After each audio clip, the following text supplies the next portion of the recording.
Sakamoto está conosco, então, ao vivo de Nova York. Sakamoto, agora sim. Boa tarde para você, boa tarde para a ministra. Bem-vindos os dois.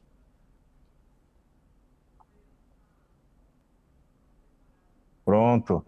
Boa tarde, Diego. Boa tarde a todos e todas que acompanham a gente aqui no All News, na edição da tarde.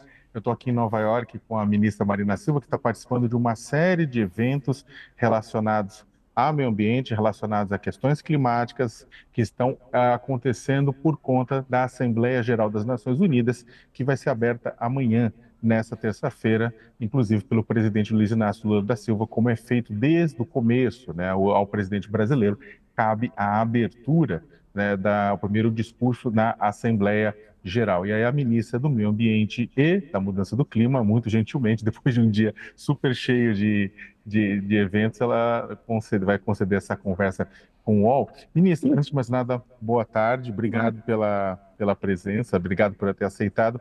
Começar perguntando a questão da autoridade do clima, né? Está se falando muito sobre a autoridade do clima, né, sobre a necessidade de criar, ainda mais depois das queimadas, né, que atingiram boa parte do Brasil, que tornaram o ar irrespirável, né, aquele ar que já é irrespirável muitas vezes na Amazônia, agora o resto do Brasil sentiu o que é aquele ar, né, no momento das queimadas. Só que de um lado a gente viu o quê? De um lado a gente viu o ministro-chefe da Casa Civil, Rui Costa, e o líder da bancada ruralista no Congresso Nacional, defendendo que a autoridade ficasse fora do Ministério do Meio Ambiente, né, e que é contrário, inclusive, é contra todo o planejamento que vem sendo feito em cima disso. Isso não geraria uma questão de uma influência política indevida na autoridade?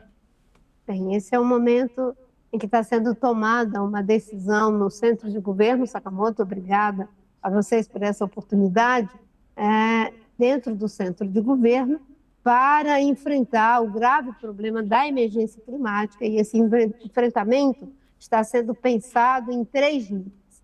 O primeiro nível, claro, é esse do emergencial, você fazer todos os esforços para enfrentar o problema das cheias, das secas e dos incêndios e outros problemas que advêm dessa situação de mudança severa do clima afetando o mundo inteiro e o Brasil. Então, é o trilho da emergência, das ações emergenciais. O outro trilho é de ações de dissuasão, é você tomar medidas que possam desestimular o criminoso, como, por exemplo, a elevação da pena, você ter processos de investigação, abordagem de multa, apreensão, destruição de equipamento, vedação de regularização fundiária para quem ocupou área de forma criminosa a partir de incêndio. E ainda tem uma outra frente, que é a frente das medidas estruturantes. E aí vem todo um conjunto de medidas, tanto do ponto de vista legal, quanto da criação de novas estruturas, de novos processos, que se somam ao que já existe. Nós já temos uma política nacional de mudança do clima, nós já temos um comitê interministerial de mudança do clima, temos uma Secretaria Nacional de Mudança do Clima, que fica no Ministério do Meio Ambiente, temos um conjunto de ações que vem sendo feitas. E somar-se-ão a essas a questão da figura jurídica da emergência climática, que não existe no ordenamento jurídico do Brasil. Hoje você tem emergência para quando o desastre acontece. Ter a emergência de forma preventiva para fazer a gestão do risco, em lugar de apenas a gestão do desastre, isso nós não temos. Em segundo lugar, vem uma estratégia nacional de enfrentamento e prevenção aos efeitos dos eventos climáticos extremos. Eles vão acontecer, mas a gente tem que ter uma atitude preventiva a esses eventos climáticos extremos. E, em seguida, a questão da autoridade nacional para a emergência climática. A autoridade não é uma pessoa, a autoridade é uma instituição, que, do meu ponto de vista, tem que ser uma instituição técnica dentro do Ministério do Meio Ambiente, assim como algumas agências, nesse caso é uma autarquia, é ligado ou ao Ministério das Comunicações, ou ao Ministério... Ou seja, já há precedente para que uma autoridade como essa, que com caráter de autarquia, ficasse com a área técnica e não necessariamente fosse um órgão que pudesse ser, talvez mais para frente, sequestrado totalmente por outros interesses que não aqueles ligados ao clima. Eu acho que a gente tem que olhar para a questão da eficácia, da capacidade de resposta. Vamos imaginar que o plano de combate ao desmatamento da Amazônia e agora do Cerrado, dos outros biomas, ele não tivesse a sua coordenação executiva dentro do Ministério do Meio Ambiente com a Secretaria de Combate ao Desmatamento e Incêndio. Eu acho que seria bem difícil de que ele tivesse dado a resposta que vem dando desde 2003, quando foi criado há 20 anos atrás. Nesse caso, nós estamos pensando naquilo que é suplementar o que já existe. Isso não concorre com defesa civil, não concorre com outras ações, muito pelo contrário.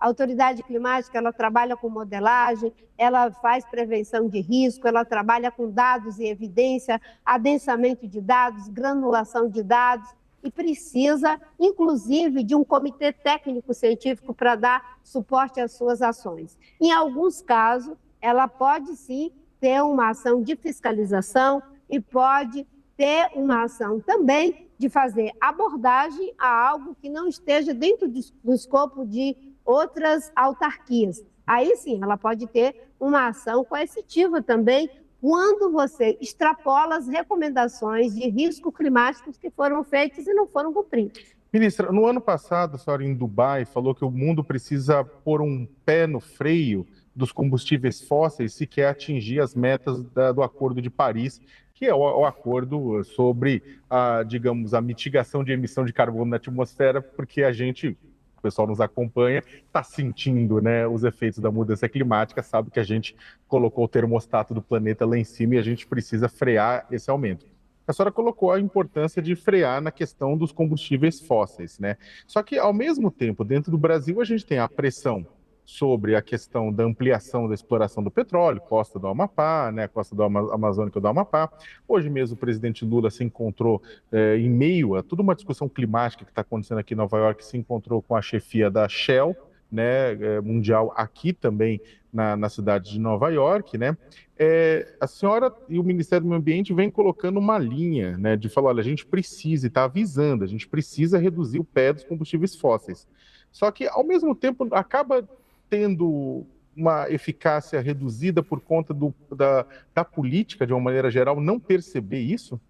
Bem, na verdade, o freio nos combustíveis fósseis, não sou eu que estou dizendo, quem está dizendo isso é a ciência.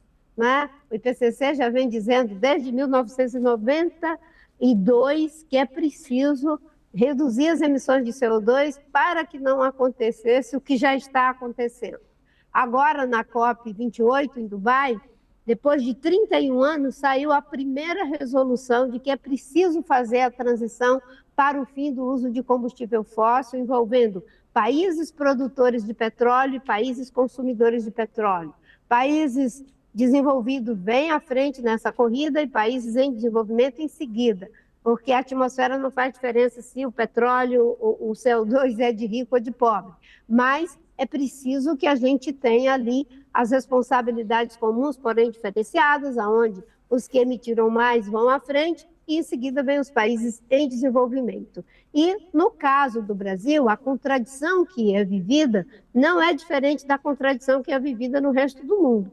Todos os países do mundo estão vivendo essa contradição. Por exemplo, o Reino Unido acaba de decidir que não vai fazer novas licenças para exploração de petróleo, O governo trabalhista tomou essa decisão. Mas eles já têm, digamos assim, um lastro de licença de exploração que é muito grande. Então, eles têm, digamos assim, um estoque de licença que foi dado, mas eles estão dizendo que, a partir de agora, não darão novas licenças. Isso é uma decisão... O Brasil poderia fazer a mesma coisa? O Brasil vai fazer e tem que fazer o debate dentro do Conselho de Política Energética, qual é a natureza, o cronograma dessa transição para o fim do uso de combustível fóssil. Uma coisa que o Brasil já fez e que ninguém fez até agora é o compromisso com desmatamento zero. Note que, no caso do Brasil, nós temos a questão da agricultura, digamos, uma força muito grande na nossa economia. E uma parte da conversão de floresta, seja do Cerrado, da Amazônia, e no caso da Mata Atlântica, no passado, a conversão foi feita para a atividade agrícola, agora nós estamos dizendo, vamos chegar ao desmatamento zero, não só de desmatamento legal, ilegal, mas também de desmatamento legal. Isso já é uma contribuição muito grande. Estamos caminhando nessa direção. Então, essa contradição, ela existe, não é só do Brasil, é do mundo inteiro, e cada um de nós vai ter que trabalhar essa trajetória de fim dos combustíveis fósseis, porque senão a conta não fecha. Diego? Ministra Sakamoto, tem aqui uma pergunta da Raquel Landim, ela está conosco nessa transmissão e pediu para perguntar para a senhora, porque o Jamil Chad divulgou no UOL que o presidente Lula ele tem reunião fora da agenda com a Shell e que esse encontro teria gerado um mal-estar, né, com a cúpula da petrolífera britânica em Nova York. Ele manteve reunião fora da agenda pública com essa cúpula, tentando vender a ideia de que o Brasil é um dos principais protagonistas ambientais, manteve essa ideia. Bom, o presidente teve encontros bilaterais hoje, uma ala do governo considerou essa decisão desse encontro do presidente de receber os executivos como um erro, já que pode enfraquecer a mensagem de compromissos com a pauta ambiental. A senhora concorda?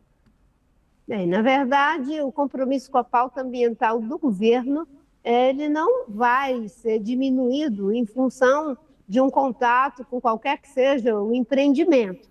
O importante é que a gente mantenha os objetivos em relação a desmatamento zero, a gente mantenha os objetivos em relação a ter uma NDC que seja robusta para todos os setores. Nós estamos fazendo a nossa proposta de redução de emissão de CO2, queremos chegar em Dubai, no Azerbaijão, já com as nossas NDCs, que elas sejam robustas. Estamos trabalhando uma coalizão de alta ambição com outros países para que a gente possa fazer, digamos assim, uma onda positiva na direção de reduzir combustível fóssil. E eu tenho insistido, isso é uma posição minha, as empresas exploradoras de petróleo, elas não podem ser apenas empresas de explorar petróleo, elas têm que se transformar em empresas de produzir energia. E se existe um país que pode se tornar a sua petroleira numa empresa de geração de energia, esse país é o Brasil. É investir em biocombustível, é investir em hidrogênio, é investir em energia solar, energia eólica, energia de biomassa, energia de hidroeletricidade, produzir hidrogênio verde com essa energia. Existem alguns países que vão ter que transitar para outras fontes de produção de energia, existem países que precisam urgentemente diversificar sua matriz energética e existem países que precisarão ser ajudados para poder fazer essa transição, como é o caso de países pobres. No caso do Brasil, nós temos uma vantagem comparativa enorme. Eu fico olhando para os objetivos, as metas que nós precisamos alcançar e o compromisso de que vamos fazer uma COP30 liderando pelo exemplo. Foi o próprio presidente Lula que abriu a COP28 em Dubai, dizendo que o mundo precisa sair da dependência de combustível fóssil. Esse é o nosso compromisso, vamos trabalhar com ele dentro do cronograma e da estratégia que foi aprovada lá em Dubai. Países ricos, produtores e consumidores vão à frente, países em desenvolvimento vêm em seguida, mas todos terão que fazer o dever de casa. Não fechará a conta se não reduzirmos a exploração de petróleo, mesmo que a gente triplique energia renovável, que a gente duplique eficiência energética. Ministra Marina Silva. Ministra, antes de encerrar, só uma breve provocação. A senhora vai me bater porque pode não ser tão breve, mas queria que a senhora só respondesse isso de uma forma breve. O Brasil... Se você vai me provocar, não, mas não tem... você quer que eu responda? Não, mas aí eu confiando no seu poder de síntese, ministra. Mas o que acontece é o seguinte... E eu não sou muito senso provocativo. Tá, vou tentar. É o seguinte, nos últimos anos, né, a gente tem visto uma estratégia que toda vez que dá um grande problema ambiental ou mesmo social no Brasil, os ministérios das alas ambiental ou social colocam na mesa o que eles historicamente sempre defenderam. Falou, olha, estava aqui, a gente está falando há um tempão que isso aqui ajudaria a evitar esse problema quando o problema acontece. Agora não foi diferente. Agora, com a questão das queimadas no Brasil inteiro e da fumaça, a gente viu exatamente isso, né? As queimadas acontecem, o Ministério falou, olha, a gente está falando há um tempão que isso aqui ia acontecer, essa é a solução. Aí tem uma série de ações, inclusive a questão da autoridade climática. Só que o Brasil, de certa forma, não está numa situação em que esses problemas que eram pontuais, que a gente precisava agir, poderia apresentar, esse momento já não passou. A situação agora não é de uma situação grave que demandaria o tempo inteiro o governo, não apenas nesses momentos mais graves, mas o tempo inteiro o governo como um todo agir para frear a questão do clima. O que falta para que o governo, de uma maneira geral, o Estado brasileiro perceba a gravidade disso? No caso do Brasil, desde 2023, que o governo vem fazendo isso, Sakamoto. Por exemplo, a retomada do Fundo Amazônia, a retomada do Plano de Combate ao Desmatamento da Amazônia, que reduziu o desmatamento 50% no ano passado, 45% esse ano, pegou o desmatamento numa curva de ascendência de 80%, não só freou o processo, empurrou para baixo. Nós estamos trabalhando planos não só mais para a Amazônia, mas para todos os biomas, ter feito já um pacto com os 70 municípios que mais desmatam para investimento na área de regularização ambiental, de regularização fundiária, de planos de desenvolvimento sustentável, o plano de transformação ecológica que está sendo feito, que foi feito pelo ministro Fernando Haddad, com 5 eixos estratégicos na área de energia, na área de adensamento tecnológico, na área de bioeconomia, de economia circular, de infraestrutura resiliente, transição energética, o plano que nós já estamos implementando de cidades verdes e resilientes, o PAC Encosta, o PAC Drenagem, é que essa escalada da mudança do clima, nós nem sabemos aonde ela vai chegar, é um processo dinâmico. Mas nesse esforço de menos de 2 anos, pode ter certeza que tem políticas continuadas. Mas ajudaria um Congresso a favor? Com certeza, um Congresso que olhe para essas questões e, como eu vi a sinalização por parte do presidente Lira, do presidente Pacheco, do presidente Barroso, na reunião que foi feita com os poderes lá no Rio Grande do Sul e agora na questão dos incêndios e da seca, afinal de contas, 58% do território está em seca e o problema dos incêndios, eu vejo essa sensibilização, é o que eu chamo de pedagogia do luto, de pedagogia da dor. Mas os planos que estão em curso, você olha para o plano plurianual, que é o PPA, que foi coordenado pela ministra Simone Tebet. São 80 programas. Dos 80 programas, 50 têm ações de proteção ao meio ambiente e sustentabilidade. O esforço que o governo fez para mudar a lei, para aprovar a brigadista, o aumento do orçamento que foi feito já na transição em 18%.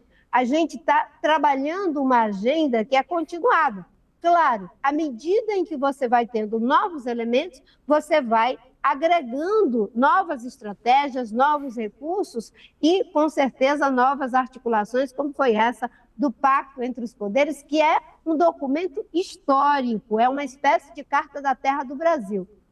Perfeito. Eu quero agradecer muitíssimo a conversa que a ministra Marina Silva, ministra do Meio Ambiente e da Mudança do Clima, teve aqui com o All News, na edição da tarde. Ministra, muito obrigado, boa sorte no restante do evento aqui em Nova York. Obrigada. É uma agenda intensa, teve que ser condensada, porque eu tive que antecipar a minha volta, vim acompanhar o presidente ontem na cúpula do futuro, e ele fez um anúncio incrível que vocês precisam abrir melhor, que é que nós vamos fazer um balanço global ético antes da COP30. E isso é uma articulação em todos os continentes para que a gente tenha um movimento de jovens, mulheres, filósofos, cientistas, lideranças políticas, religiosas, empresariais, constrangendo os governos e eles próprios para que se tenha meta de redução de CO2 mais ambiciosa. Obrigado, ministra. Diego, com você. Obrigado, Sakamoto. Obrigado, ministra. Ótimo evento para vocês. Boa continuidade de viagem aí em Nova York, aos dois a trabalho, né, acompanhando tudo de perto. Obrigado aos dois, mais uma vez.